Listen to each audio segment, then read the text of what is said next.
Well, hi everybody. I hope you're enjoying the rally and having a great time in Dallas. And you know, this is a very special opportunity, and especially for me because I'm sat here, as you can see, with two of probably the two most influential men that have been in my life thus far, and I know they've affected you a lot. And of course, he needs no introduction.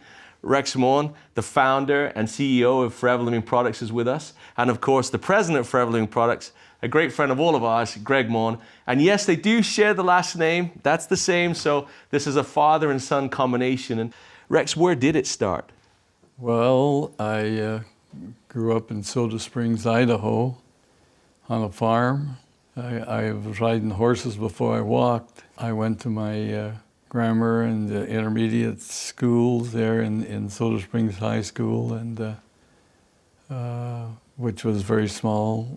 29 of us graduated together. I was called on a church mission to the Samoan Islands. When I got my call, my letter, and I read it, and it said, you're called for 2.5 years to the Samoan Islands. And I said, I wonder if they misspelled that. I've never seen that word before. And so I had to go get a encyclopedia and look up where Samoa was to know where I'd be going. I learned that the most important thing in life is to help others get what they want in life and need. I know this is, I could sense the room going quiet now because everyone's like, oh, we want to hear this story. So how did Rex and Ruth actually meet? After a 2-hour lecture, I met all of the girls by then, and Ruth was sitting next to me, and so I asked her how classes were, and she said, oh, they're great. She says, I'll accept one. And I said, what's that? And she says, tennis. She says, I'm not good in tennis, and I'm trying to learn, but I can't serve. I'm a really terrible server. And I said, well, I'm not really good, but I do know the rudiments of how to serve. So would you like me to help you? And she said, yes, I would really love help. And I said, okay, when? And she says, how about tonight after school? I said, okay, and so I picked her up and started giving her tennis lessons. And by golly, it was not only a few months, and she was so good playing tennis. She beat me every time, and she had no mercy on me. And so that's how our first date. So I'm going to fast forward just a little bit. She started a family and ended up with 3 kids, and here's one of them. That's right. Gregg, tell us a little bit about what it was like to grow up in the Maughan household. We were a close family, and we did lots of things together, and it was always a fun time to be around my dad, you know. Yeah. We did a lot of family vacations, and funny story is every time we'd go on a family vacation, there was always something business related around it, you know. So I can remember many times him being on a payphone, because back then we didn't have cell phones.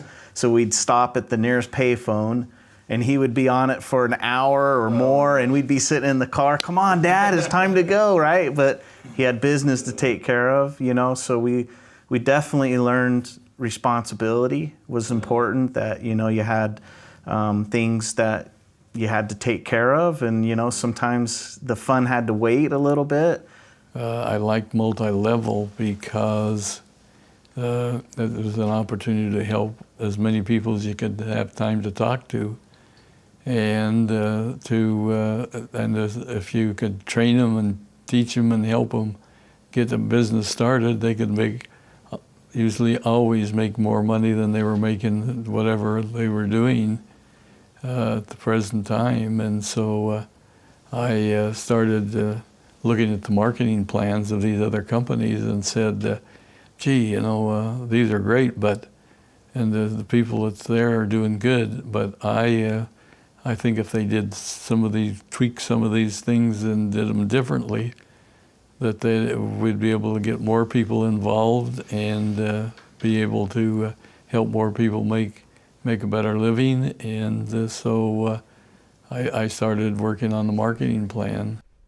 I would have to say that, Rex has always been a man of not just words, but action. And so when he says, this product's great, he knows that because he's taken it himself, he's used it himself, and he's experienced it himself. And that was we always had Forever products everywhere. It was always, we are products of the products. Right.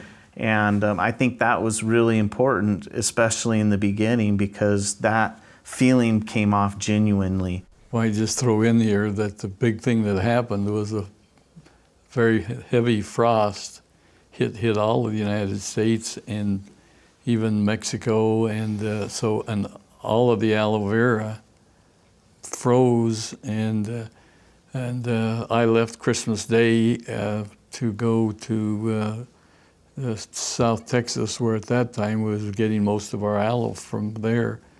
And I went down, and the aloe vera leaves, you could pull them off the plant, and they were frozen, and you could use them for a baseball bat. They were so frozen in that.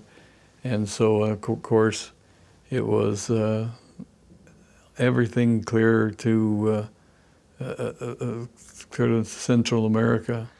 And there you are, stood in this field in South Texas, and realization that there is no supply. How did that make you feel? Scary, because we didn't know where we were going to get aloe from. Without aloe, we couldn't make the products, and so we'd go down the tubes. So would all of the distributors, would be the FBOs, would all go down, and so it was really scary. And so for the next several months, I spent out in the Caribbean, and where it's warm and it didn't freeze, and there was little splotches of aloe. Oh, wow. And so we would negotiate with the people that had them, and for a while, just all we'd do is we'd buy, and most of the places that had aloe would only have maybe 1 acre, or if somebody had 5 acres of aloe, it was a miracle. And we purchased them for them, and then shipped them to Dallas to be used for our product. Ever since then, I've made sure that we have plenty of aloe fields with lots of aloe in them, so that we never have another scare like that. I think he underscores the importance of, most people, I would say, would have gone there and looked at that and would have given up. Mm-hmm. They would have said, well, that's it. Well, I can't fight Mother Nature, she ruined me, and that it is what it is, that's it. But, to have the courage, to have the belief in what he was doing, and to be able to go out and find the solution. And, it didn't come right away. It took many months, as you heard him say, of traveling, of looking, of searching, of talking.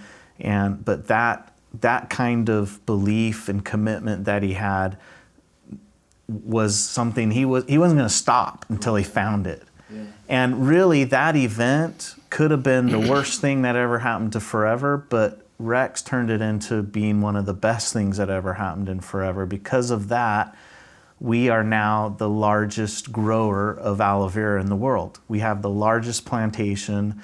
We have it in an area in the world where it never freezes, so we don't have to worry about having that problem again. And we have an endless supply now, and to be able to supply to the world of people who are consuming our products. So I grew up with this. It's part of my life, And from a very young age, I was fortunate that Rex wasn't the type that said, I go to work and then I come home and I separate those. No, it was always, Rex included us in everything. And in fact, big meetings, big rallies, big conferences, he included us, kids, in that also. And I can remember from a very young age going and working at the rallies and working at the tables selling literature and product. And I could have gone out and looked for something else, but thankfully Rex said, you know, why don't you come and work down in the warehouse? And so I started out down in the warehouse, moving boxes and driving the forklift and starting to see the beginnings of Forever and how it worked from the inside. We didn't even have time to strategic plan where we were going to next because it was growing so fast. And what I mean by that is when we were doing these 2-week rally trips, we would have people come from other countries to join us in that rally, and they would immediately come up to us as soon as they could to tell us, oh, we're from Romania, or we're from Russia, or we're from Africa, or wherever it is, and we've got 100 people taking your product right now, and we need an office right away because this is going to be crazy in our country. And that's how it grew. It was grassroots level. It was literally people taking the products, getting amazing experiences, and sharing them with the family and friends at home. And it just spread like that. And so we were going as fast as we could to set up an office in Angola and then over in Korea. And I mean, we were back and forth all over the world just to try to take care of the needs of the people. Greg, how would you sum up the last 40 years of Forever? I would say we're just getting started. Good start. It's a good start. It's a good start. You know, like Rex said, we've learned a lot through good experiences and bad experiences, just like life, you know. There's so much we can achieve. As an FBO, it's so exciting because you have experience of a 40-year-old company backed behind you, yet the potential to grow is incredible. We'll continue to have the quality product, the best product possible, and you have our commitment to that.